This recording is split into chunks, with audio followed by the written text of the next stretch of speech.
Hola, bienvenidos. Esperemos se encuentren muy bien. Nuestra exposición es sobre Preact, una alternativa veloz a React. El equipo está conformado por Mateo Monsalve, Tomás Vanegas, Samuel Arroyave, Juan Manuel Chica y Sara Bastías Burgos. Pero, ¿qué es Preact? Preact es una biblioteca de JavaScript considerada la alternativa liviana de 3 kilobits de React con la misma API moderna y compatibilidad con ECMAScript. Está diseñado para funcionar en un navegador con DOM o Document Object Model, lo que justifica su tamaño tan pequeño.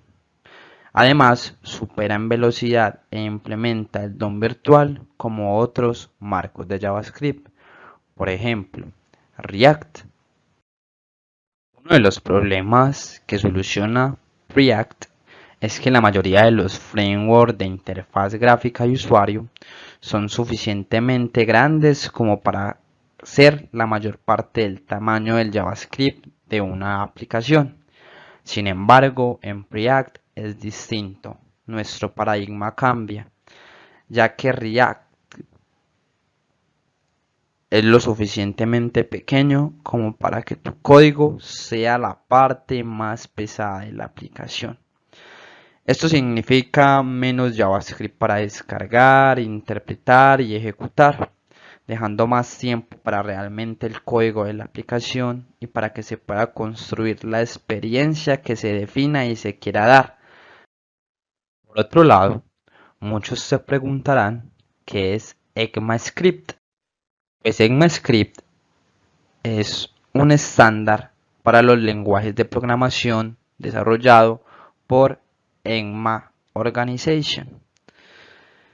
Esto define la especificación del lenguaje, incluyendo la sintaxis, los tipos de datos, las estructuras de control, funciones y otros elementos fundamentales de un lenguaje de programación.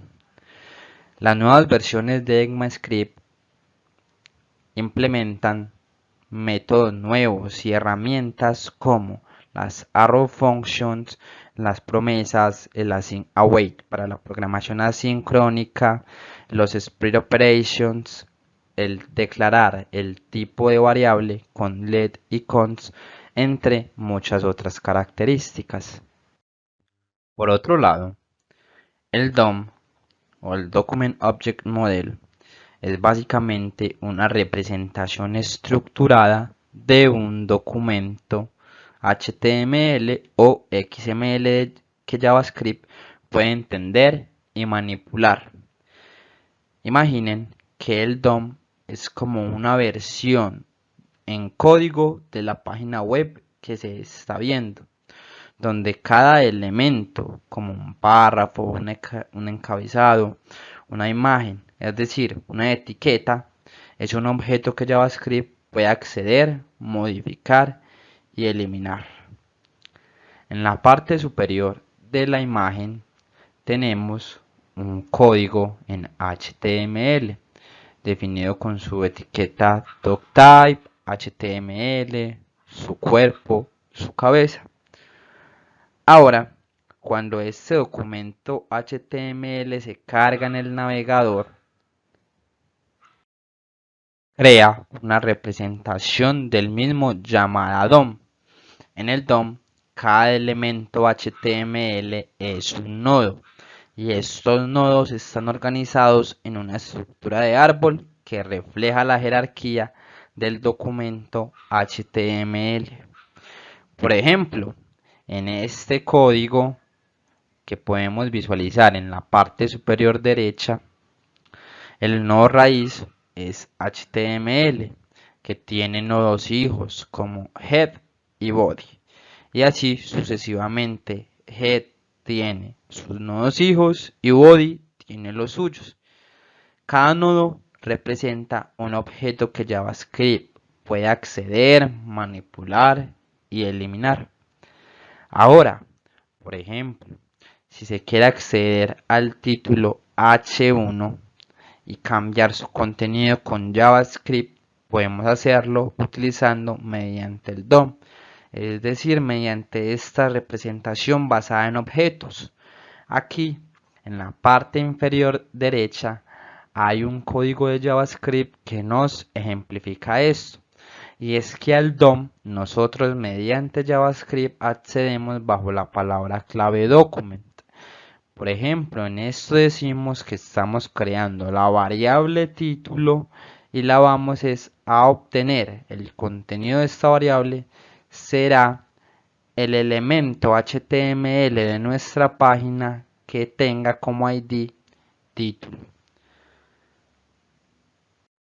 Es decir, de manera sintetizada y resumida, que el DOM es esencialmente una interfaz de programación, una API que permite a JavaScript interactuar con los elementos HTML de una página web de manera dinámica y cambiar su estructura, estilo y contenido según sea necesario y requerido.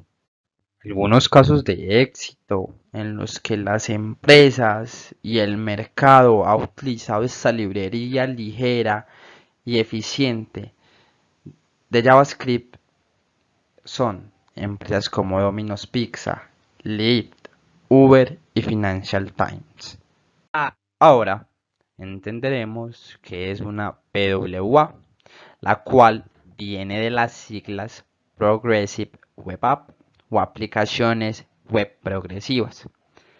Estas aplicaciones son aplicaciones web que ofrecen funcionalidades similares a la de una aplicación móvil nativa, pero se construyen utilizando tecnologías web estándar como HTML, CSS y JavaScript.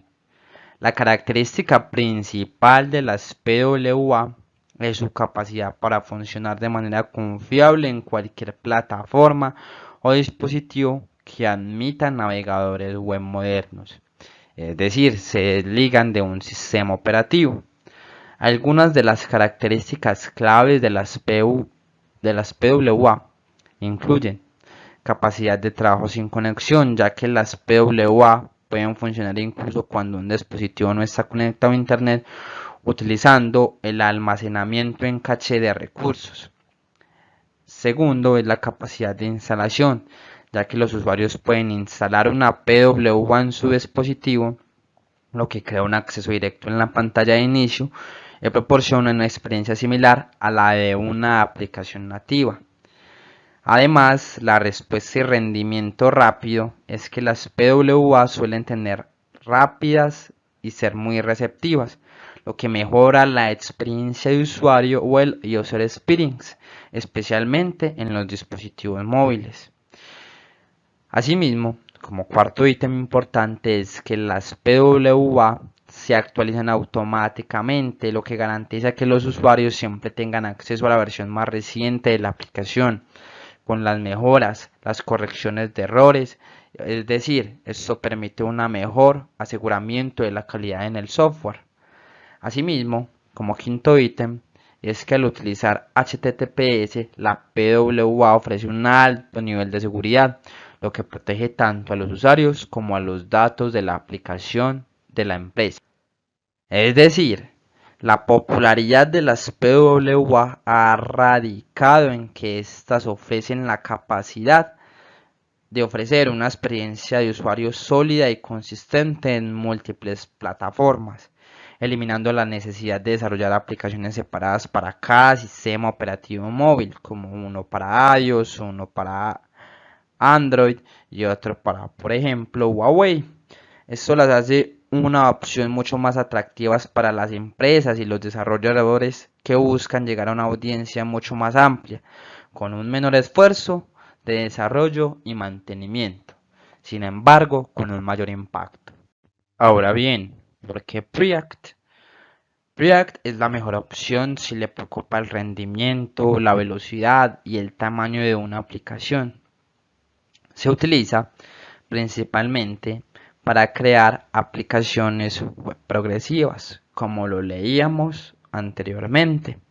Por ejemplo, Uber ha cambiado su PWA a Preact en producción, para hacerlo mucho más liviano y una aplicación de mayor rendimiento.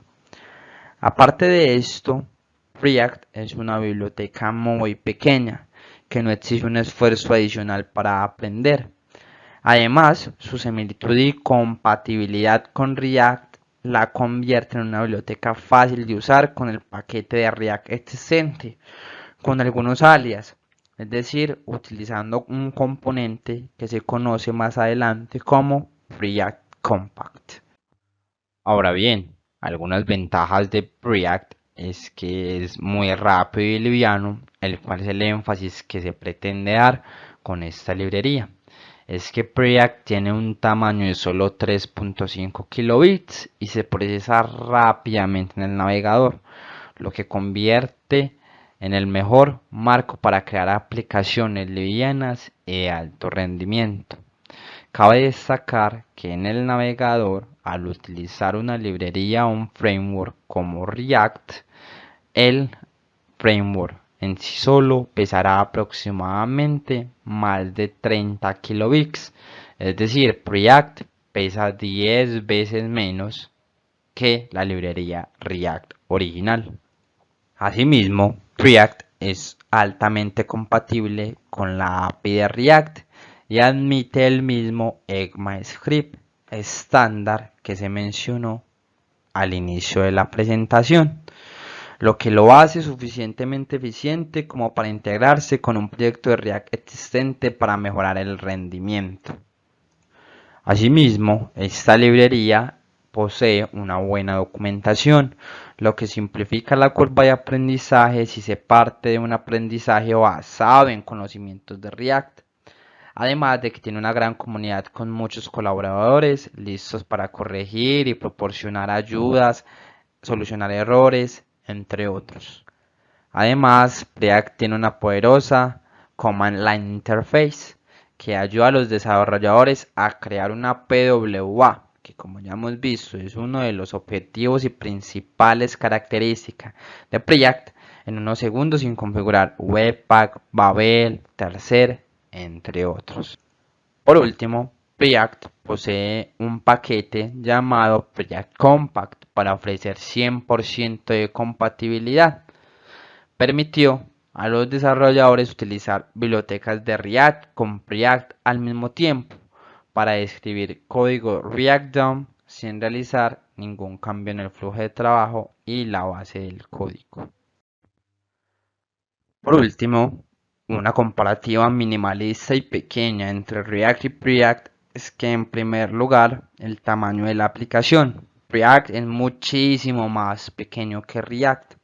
En Preact en una versión 7.2 en su versión Minified es de solo 3 kilobytes, mientras que React en su versión 16.2 tenía un tamaño de aproximadamente 32 kilobytes.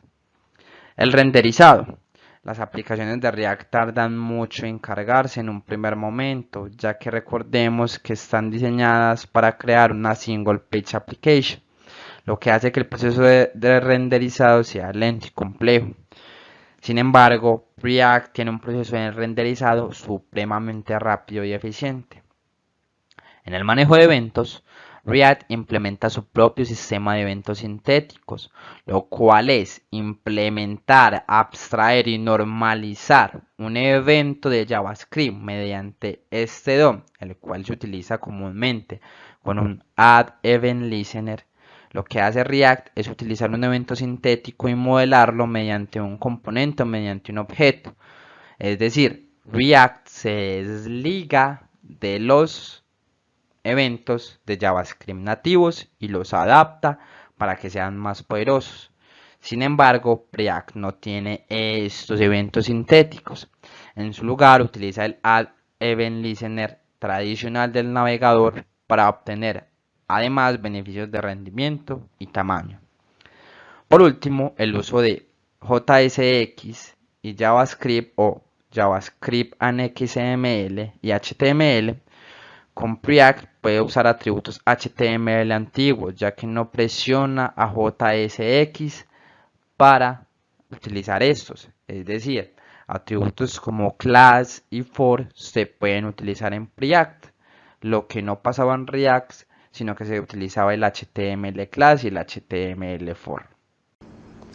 Bueno, lo primero para empezar a trabajar en Preact es tener instalado Node y npm en la máquina en la cual vamos a desarrollar el proyecto.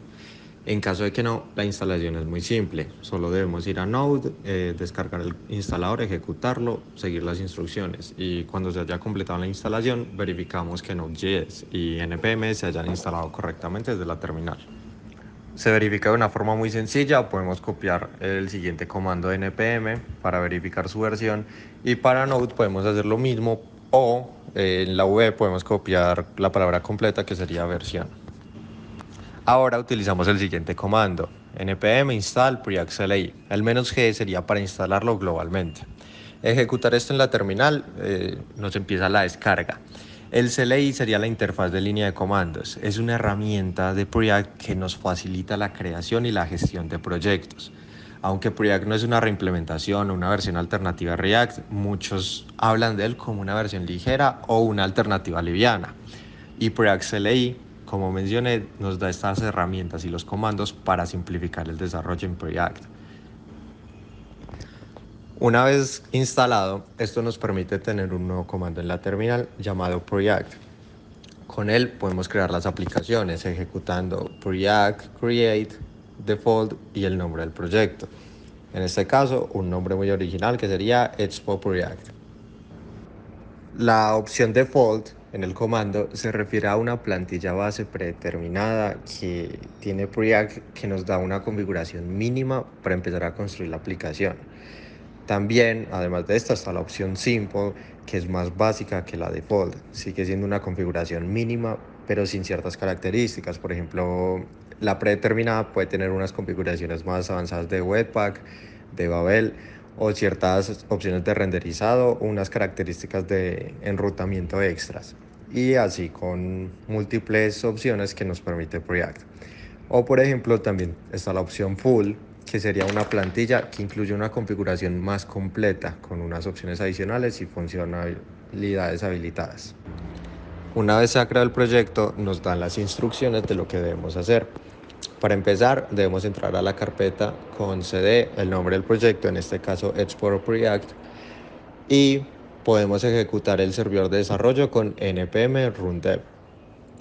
Debo recalcar que este comando se encarga de iniciar el servidor de desarrollo. Esto facilita una visualización y la prueba de la aplicación durante el desarrollo. Pero por otro lado, cuando llega el momento en el que se va a implementar la aplicación, el CLI entrega un comando build que genera una versión optimizada de la aplicación en la carpeta build, que está lista para ser desplegada en el entorno de producción. Este comando sería npm run build. Y ya por último sería entrar al link que se nos da desde la terminal. Vemos cómo se nos presenta la página de Preact y tenemos listo el proyecto para empezar a trabajar en él.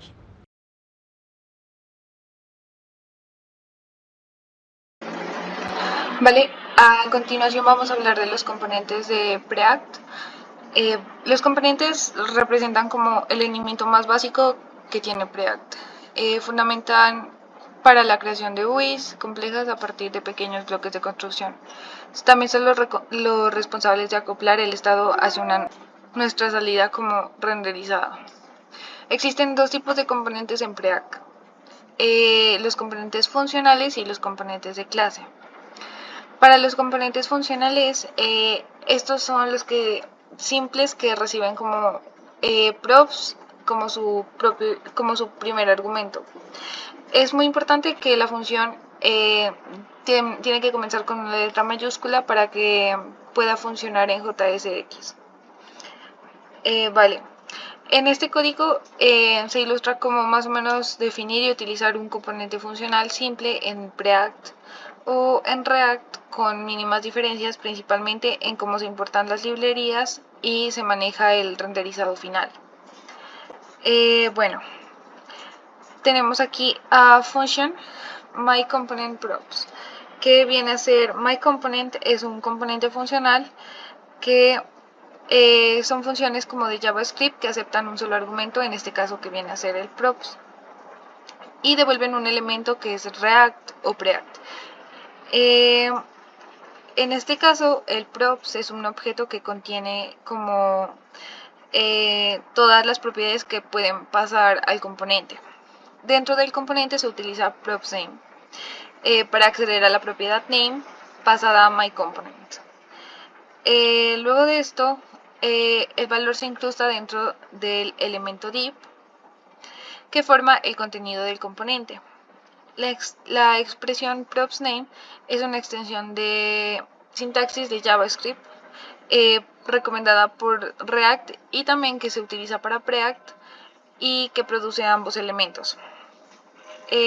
Además de que permite estructurar componentes de manera que se asemeje al HTML. Para la parte de AppMyComponent John Dewey, aquí el componente myComponent es utilizado para crear un nuevo elemento asignándole la propiedad name con el valor de John Doe. Este proceso se denomina instanciar un componente. El resultado de esta instancia se almacena en la constante que es app. Es importante como destacar que app no es un componente en sí, sino que más bien es como una instancia del componente myComponent con props específicos. Y finalmente tenemos la renderización del componente. Render se utiliza para montar como el elemento app en el DOM. En este caso, como se está montando directamente dentro del body del documento HTML. Esto significa que el contenido del div generado por myComponent se insertará en el body del documento. La función render toma dos argumentos, el elemento o componente que se quiere renderizar y el contenedor DOM en el cual se requiere como montar el elemento componente. Puede ser como una comparación con React, se usaría más o menos React DOM.render, pero en este caso solo utilizamos render directamente de la librería de Preact. Esto es importante porque refleja la simplicidad y el enfoque minimalista que puede tener Preact. El resultado de ejecutar este código sería como la inserción de un elemento div en el cuerpo del documento HTML con el contenido mi nombre es John Doe. Este ejemplo muestra cómo crear componentes básicas, pasarles propiedades y renderizarlos en el DOM utilizando Preact. Luego tenemos los componentes de clase. Los componentes de clase pueden tener métodos de estado y de ciclo de vida. Y luego tienen los métodos especiales que pueden ser llamados cuando el componente es acoplado al DOM o destruido. Bueno, aquí en el siguiente ejemplo podemos ver que al extender component, clock se convierte en un componente de clase. El constructor es un método especial para crear e inicializar un objeto creado a partir de una clase. Utilizamos super para llamar al constructor de la clase padre que viene a ser component, lo cual es necesario antes de usar this en un constructor. Luego utilizamos thisState para inicializar el estado del componente con un objeto que tiene una propiedad time establecida en el tiempo actual que es dateNow. Luego tenemos el ciclo de vida que es componentInMount. Y lo que se hace es que es un método de ciclo de vida que se llama automáticamente después de que el componente se ha montado. Más o menos es como que se inserta en el árbol del DOM. Dentro del componente, el componente inMount, se crea un temporizador que actualiza el estado time del componente cada segundo, o sea 1000 milisegundos, que viene a ser esta parte. Esto hace que setInterval almacenando el identificador del intervalo en thisTimer para poder referenciarlo más tarde. Y setState se utiliza para actualizar el estado del componente, lo que provoca que el componente se vuelva a renderizar con la nueva hora.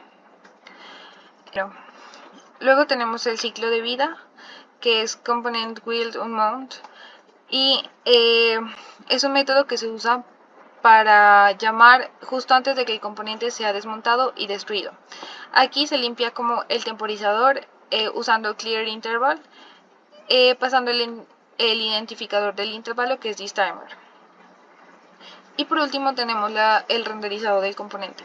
Aquí lo que hace render se define como representa el componente en el DOM. Lo que se crea una nueva instancia date usando el valor de time del estado del componente y se convierte en una cadena de texto que viene a ser como que representa pues como la hora local. Finalmente se devuelve un elemento span que contiene como la cadena de tiempo. Este elemento se actualiza en el DOM cada vez que el componente se vuelve a renderizar, lo cual ocurre cada segundo debido a la llamada de setState y en el temporizador.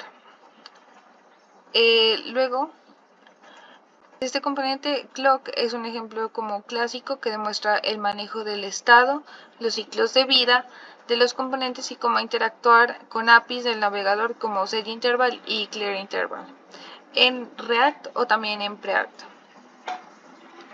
Luego tenemos algunos métodos del ciclo de vida, ganchos que te permiten como ejecutar el código en puntos específicos del ciclo de vida de un componente.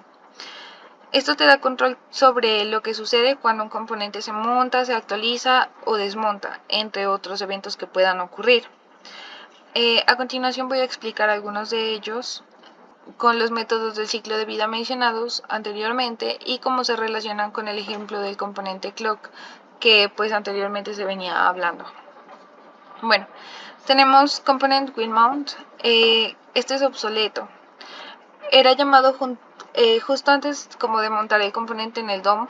Este método se considera obsoleto actualmente porque en versiones recientes de React o de Preact, debido a problemas de diseño y potenciales efectos secundarios indeseados en el renderizado, no es como tan útil.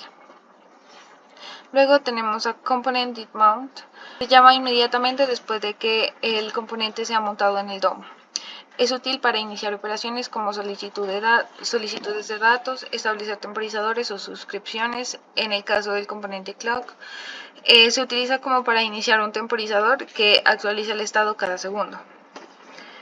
Luego tenemos a component will receive props. También es obsoleto, se invoca antes de que el componente reciba nuevas props. Este método es obsoleto porque puede llevar actualizaciones innecesarias y a veces su lógica se maneja mejor en otros métodos más recientes. Luego tenemos a should component update, que permite al componente decidir si debe o no actualizar. Si devuelve false, el ciclo de actualización se detiene, lo que mejora el rendimiento y evita renderizados innecesarios. Tenemos component will update. También es obsoleto, llamado justo antes de renderizar debido a cambios en state o props, como component will mount. Este método pues también es obsoleto actualmente. Luego tenemos a getSnapshot before update, que se invoca justo antes de las mutaciones más recientes en el DOM, lo que puede ser muy útil para capturar información del DOM, como la posición del scroll antes de que se potencialmente cambie o que el valor retornado por este método se pasa como un parámetro a component did update. Y luego tenemos a component did update, que se llama después de que el componente sea actualizado en el DOM. Es muy útil para realizar operaciones después de que la actualización se ha completado, como reajustar el scroll basado en la información obtenida en getSnapshot before update. A continuación tenemos a error boundary. Bueno, lo que permite es que pone límites de error, pues que son componentes de React que capturan como errores de JavaScript en cualquier componente hijo del árbol de componentes. Registran esos errores y muestran como una interfaz de respaldo en lugar del componente árbol que se estrelló. Esto hace que mejore mucho la robustez de la aplicación al manejar errores inesperados que podrían romper el renderizado. Bueno, En el siguiente ejemplo, más o menos, lo que hace es que el constructor inicializa el componente y su estado. Aquí, errored se establece inicialmente en falso, indicando que no ha ocurrido ningún error. Luego tenemos a getDerivedStateFromError, que es un método de ciclo de vida estático invocado después de un error que ha sido lanzado por un componente descendiente.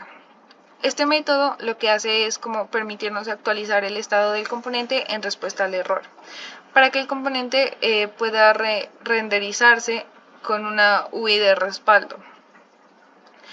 Cuando el error ya es capturado, lo que se establece es en true y indica que se ha producido un error.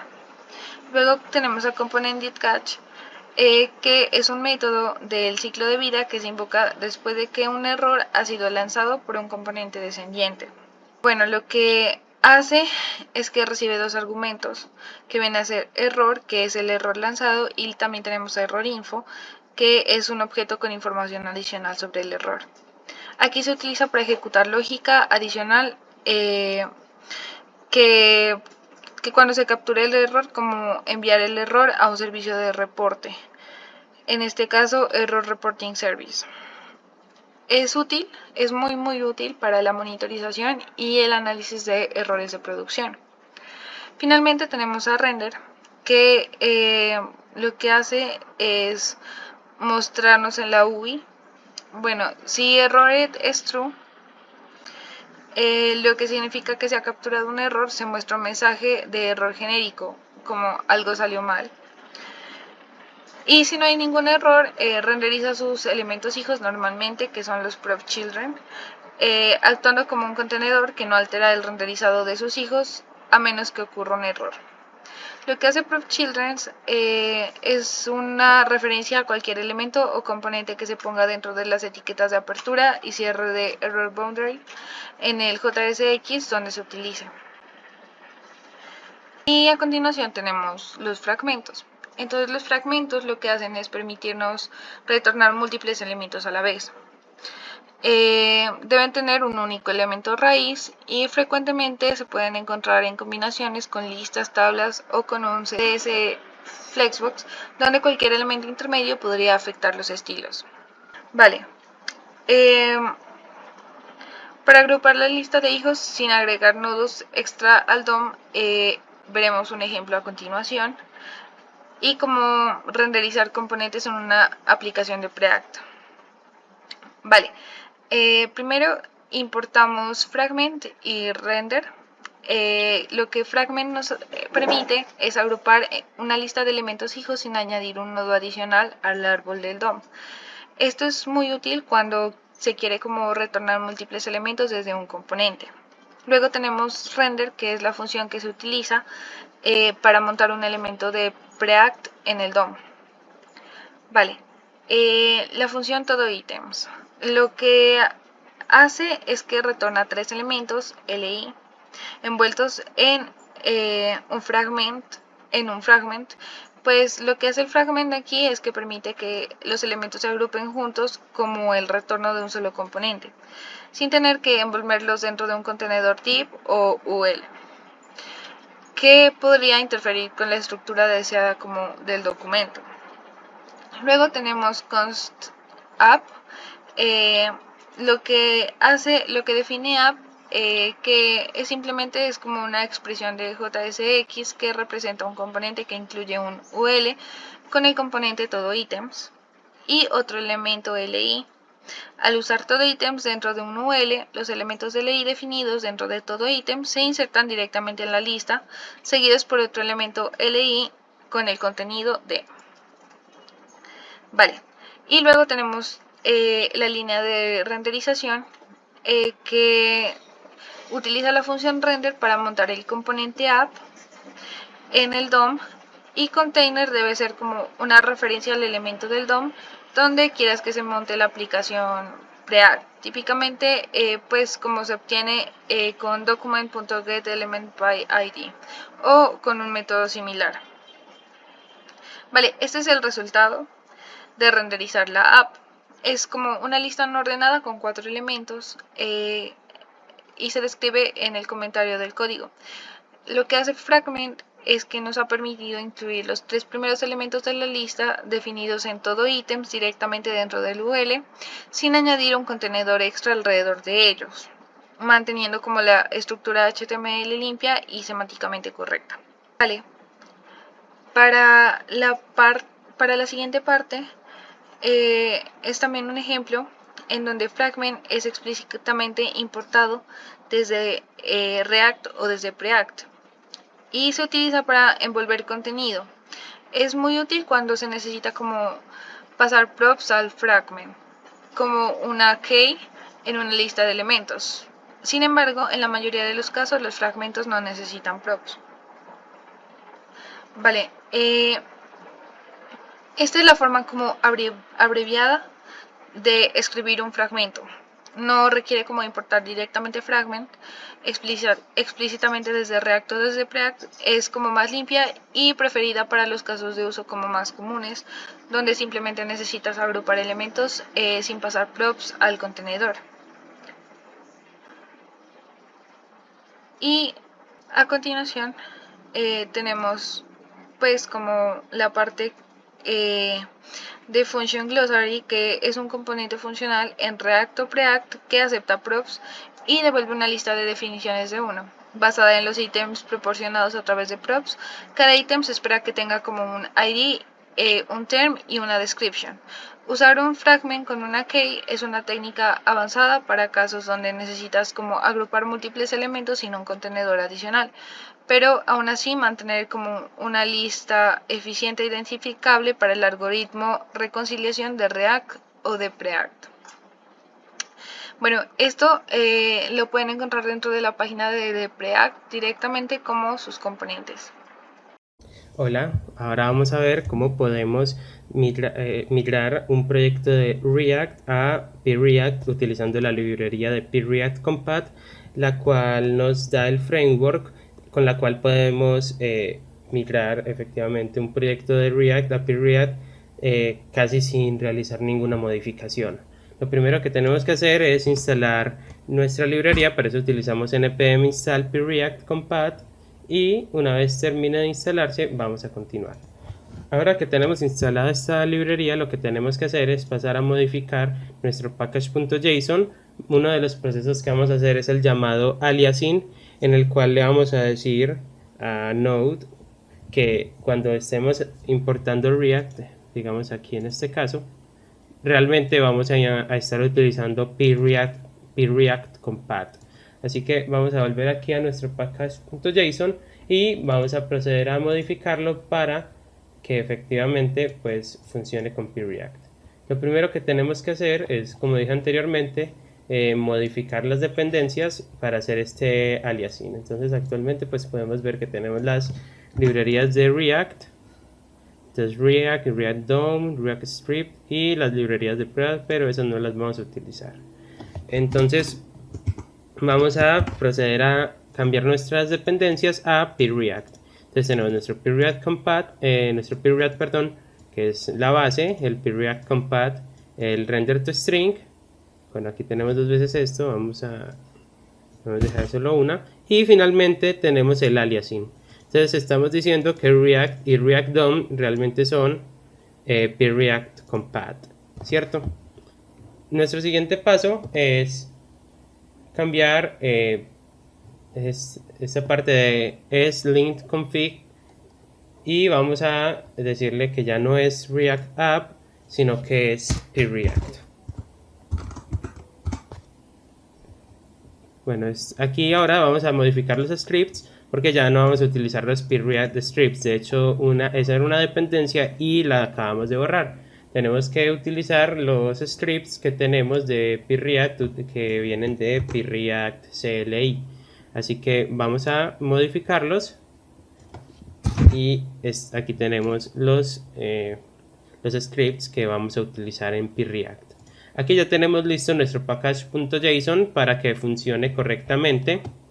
Ahora lo que tenemos que modificar son nuestros archivos del proyecto como tal.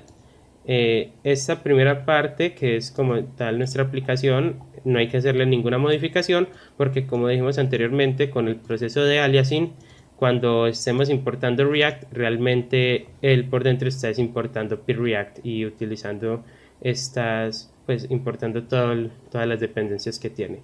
Pero si tenemos que hacer unos cambios, no necesitamos este index.js, pero tenemos que crear un archivo el cual es sw.js. Así que en este caso vamos a borrar nuestro archivo index.js y de hecho vamos a llamar nuestro app.js, lo vamos a modificar como index.js porque este va a ser nuestro nuevo punto de entrada, por así decirlo.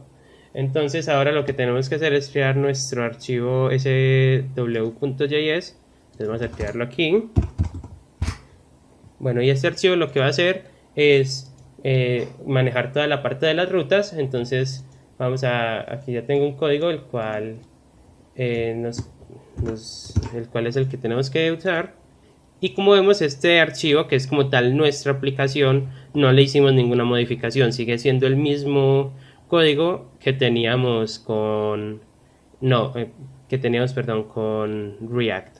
Entonces ahora ya podemos proceder, vamos a venir acá y ya en este punto vamos a hacer un npm run dev para efectivamente ver nuestro resultado.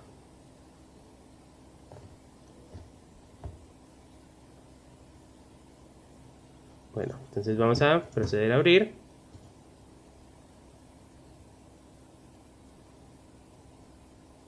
Bueno, esto es una cosa que no es, pero aquí arriba, aquí ya lo bajo, aquí tenemos nuestra aplicación que anteriormente era de React, pero ahora mismo está funcionando en PReact.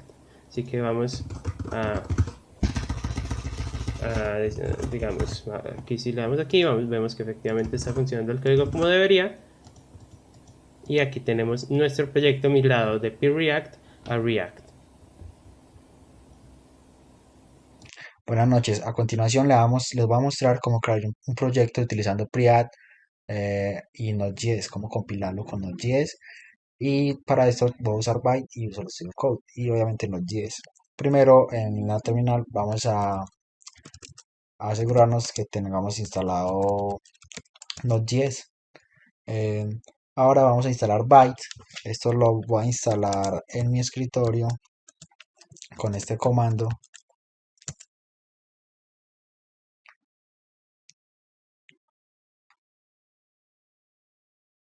Aquí ya estaría creado el proyecto y me está pidiendo que le dé un nombre. Le voy a poner Juan Rivera.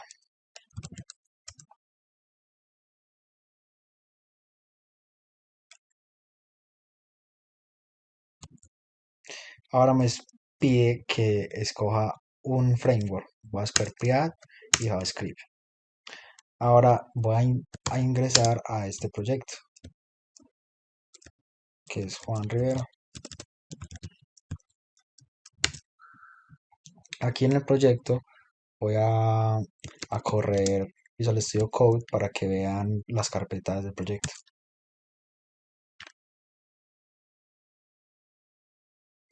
Aquí ya podemos ver el proyecto creado en public. Este es el logo de Byte. Acá está el logo de Preact. Ahora cuando se despliegue en el navegador se va a ver la imagen pues de los logos. Aquí está pues el CSS del código que viene por defecto. Aquí está el JavaScript y pues el HTML. Ahora para correrlo vamos a abrir una terminal.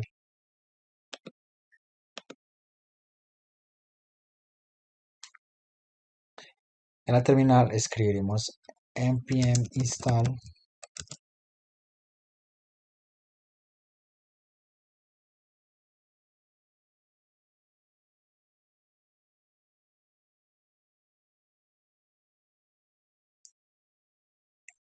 Bueno, ahora que terminó la instalación, vemos que tiene aquí un apartado de módulos del Node y este package.json. Ahora para ya correr el despliegue en el navegador, escribimos npm run dev